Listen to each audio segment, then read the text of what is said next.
69% ভোটে হা জয়যুক্ত হলো।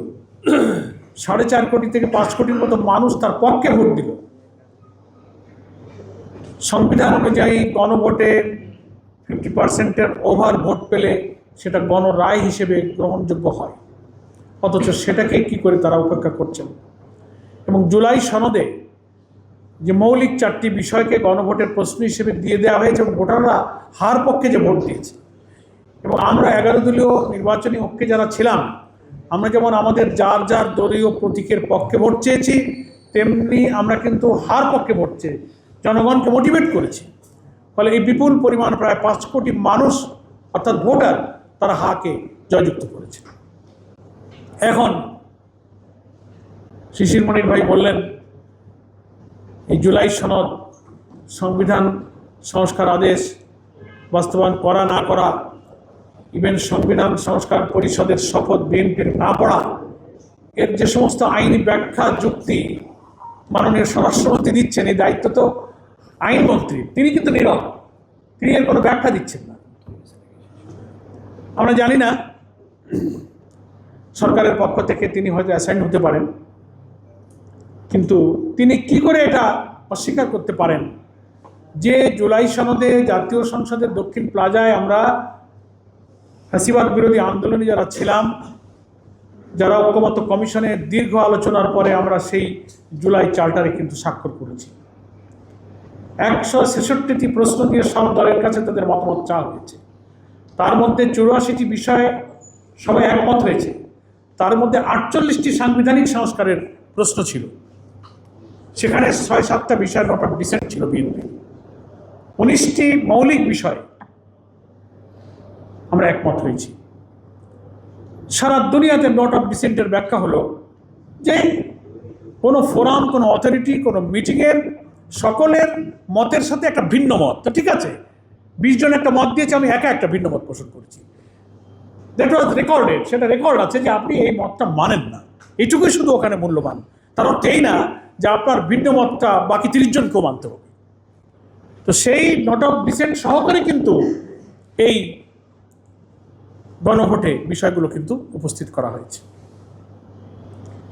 তো 5 কোটি মানুষ ভোট দিয়ে জয়যুক্ত করলে সেখানে আপনার একটা দলের ভিন্ন মতে তো কোনো মূল্য নেই। এই জন্যই বলা হয়ে থাকে, সংবিধান বিশেষজ্ঞ রাজনৈতিক বিশ্লেষকরা বলেন যে will of the people is sovereign power, জনগণের অভিপ্রায় হচ্ছে সর্বোচ্চ আইন। সংসদ, সংবিধান, আদালত, এগুলোকে আমরা অনেক সময় আদেশ, আইন, শক্তি, ক্ষমতার বড় জায়গা মনে করি, কিন্তু সব কিছুর মধ্যে হচ্ছে জনগণ। জনগণের জন্য পার্লামেন্ট, জনগণের জন্য সরকার, জনগণের জন্য আদালত, আদালতের জন্য মানুষ নয়, পার্লামেন্টের জন্য মানুষ নয়, মানুষের জন্য এগুলো তৈরি হয়। ফলে 5 কোটির মতো ভোটাররা যে হা জয়যুক্ত করলো, আপনি শুধু কোনো পলিটিক্যাল ব্যাড ইন্টেনশনে সেটাকে আপনি ইগনোর করে যাবেন। সহস্রাধিক মানুষের জীবন, লক্ষ লক্ষ হাজার হাজার মানুষের রক্তাক্ত, আহত, ক্ষতবিক্ষত চিহ্নের যে জুলাই সনদ, তার থেকে আপনি চোখ ফিরিয়ে নেবেন। নতুন প্রজন্ম কিন্তু এটা খুব সিরিয়াসলি ফলো করছে। 5ই আগস্ট থেকে আমাদের শিক্ষা নিতে হবে, জনগণের আকাঙ্ক্ষার সাথে যারাই অবিচার করবেন তাদেরকে 5ই আগস্টের শিক্ষা থেকে কিন্তু শিক্ষা নিতে হবে। আমরা এর চেয়ে কঠিন কথা আজকে রোজার দিনে আর বলতে চাই না। আমি আলোচনায় কারণে সংক্ষেপ করব, যেহেতু সভাপতির বক্তব্য আছে এবং নামাজের জন্য শেষ হবে।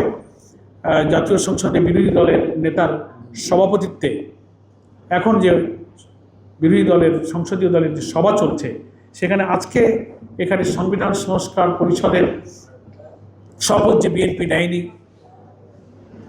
এখানে সংবিধান সংস্কার পরিষদের যে গঠন প্রণালী জুলাই চার্টারে বলা আছে ঐকমত্য কমিশন থেকে, সেখানে বলা আছে যে নির্বাচনের 30 দিনের মধ্যে সংবিধান সংস্কার পরিষদের অধিবেশন ডাকতে হবে। 60 জন সদস্য সম্মত হলে তারা শেষ অধিবেশন ডাকতে পারবে। শপথ নেওয়ার সুযোগ এখনো বিএনপির আছে সংবিধান সংস্কার পরিষদের। জাতিকে কোনো জটিলতার দিকে ঠেলে না দিয়ে তারা জাতির প্রতি, জাতির আকাঙ্ক্ষার প্রতি, জনগণের আকাঙ্ক্ষার প্রতি তারা সম্মান দেখাতে পারেন। এ বিষয়ে বিরোধী দলীয় সংসদ সদস্যরা আলোচনা করছেন, সেখানে একটা কমিটি গঠনের পরামর্শ এসেছে। ওনারা কালকের অধিবেশনের শুরুতে রাষ্ট্রপতির ভাষণের ইস্যু, সংবিধান সংস্কার পরিষদের ইস্যু, জুলাই সনদ অনুমোদনের ইস্যু নিয়ে খুব গুরুত্বপূর্ণ আলোচনা করছেন। আশা করি জনগণের ভোটে নির্বাচিত জনপ্রতিনিধিরা আগামী কালকের সংসদ অধিবেশন শুরু হলে তারপর যখনই ভাষণ হোক, যখনই অধিবেশনগুলো চলুক, তারা জনগণের আকাঙ্ক্ষা আশা করি জাতীয় সংসদে তারা ইনশাআল্লাহ পূরণ করতে পারবে।